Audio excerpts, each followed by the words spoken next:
রাজ্য সরকার বদল হলে শিলিগুড়ি রামকৃষ্ণ মিশনের জমি দখলের ঘটনায় যে সমস্ত পুলিশ আধিকারিকরা জড়িত তাদের বিরুদ্ধে তদন্ত হবে এবং আইনানুগ ব্যবস্থা নেওয়া হবে বললেন শিলিগুড়ির বিধায়ক শঙ্কর ঘোষ।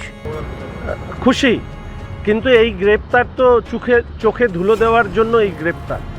প্রথমত, প্রদীপ রায়ের মতন সামান্য ব্যক্তি এত বড় ল্যান্ড গ্র্যাব করবার পরিকল্পনা করতে পারে না যদি না এর পেছনে কোনো প্রভাবশালী শাসক দলের ব্যক্তি না থাকে। তৃণমূল কংগ্রেসের প্রভাবশালী ব্যক্তির ছাড়া এই ধরনের ঘটনা ঘটা সম্ভব নয়। রাজ্যের মুখ্যমন্ত্রী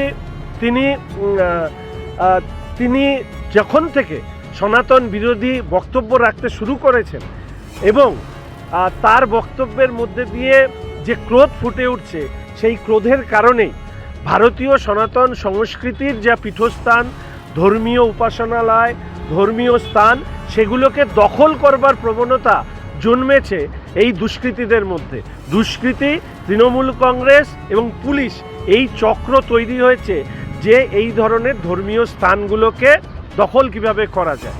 এর সাথে আরও একটি আশ্চর্যজনক ঘটনা আপনারা দেখেছেন, যে আপনারাও একটু মিলিয়ে দেখবেন যে এর মধ্যে মাননীয় মেয়র সাহেব মিউটেশনের কপি, হোল্ডিং মিউটেশনের কপি তিনি দিয়েছেন এবং হোল্ডিং মিউটেশনের আবেদন করার পরই এই ঘটনাটি ঘটেছে।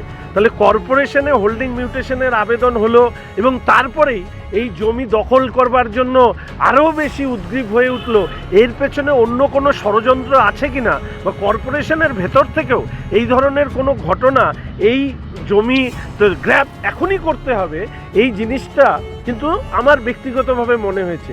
এবং এর মাঝখানে এই জমি দখল করবার জন্য সেখানে বাইরের থেকে লোক নিয়ে এসে ঢুকিয়ে দেওয়া, পজেশন নেওয়ার চেষ্টা, এই প্রত্যেকটি ঘটনাতে এটাই প্রমাণিত হচ্ছে যে এটা খুব দুর্ভাগ্যজনক যে আইন খারাপ লোকদের হাতে রয়েছে।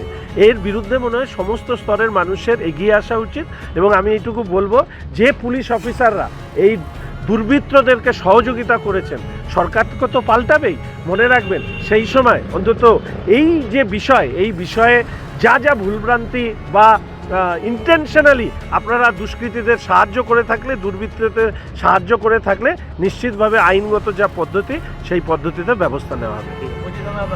ঘটনাটা উনি বললেন, ওনারা উচ্চ মার্গের মানুষ, ফলে আমি শুধু এইটুকু বলবো, ব্যথিত উনি, কষ্ট উনি ভীষণভাবে পেয়েছেন। তবে এই ঘটনার মধ্যে কোনো অবস্থাতেই রাজনীতির সব থাকুক এটা উনি চান না, কিন্তু আমরা তো জনপ্রতিনিধি হিসাবে এটা আমাদের দায়িত্ব, জয় শ্রীরাম, এটা আমাদের দায়িত্ব বিশেষ করে এই ধর্মীয় স্থানগুলোকে তাদের সুরক্ষা দেওয়ার আমরা অবশ্যই চেষ্টা করব।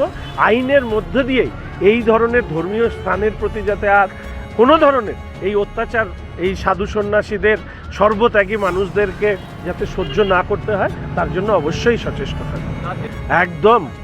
এবং তার পাশাপাশি শুধু এইটুকু বলবো যে পুলিশের সাথে, দেখুন, দুর্বৃত্তরা যা খুশি করতে পারে, কিন্তু পুলিশ এদেরকে সহযোগিতা করেছে।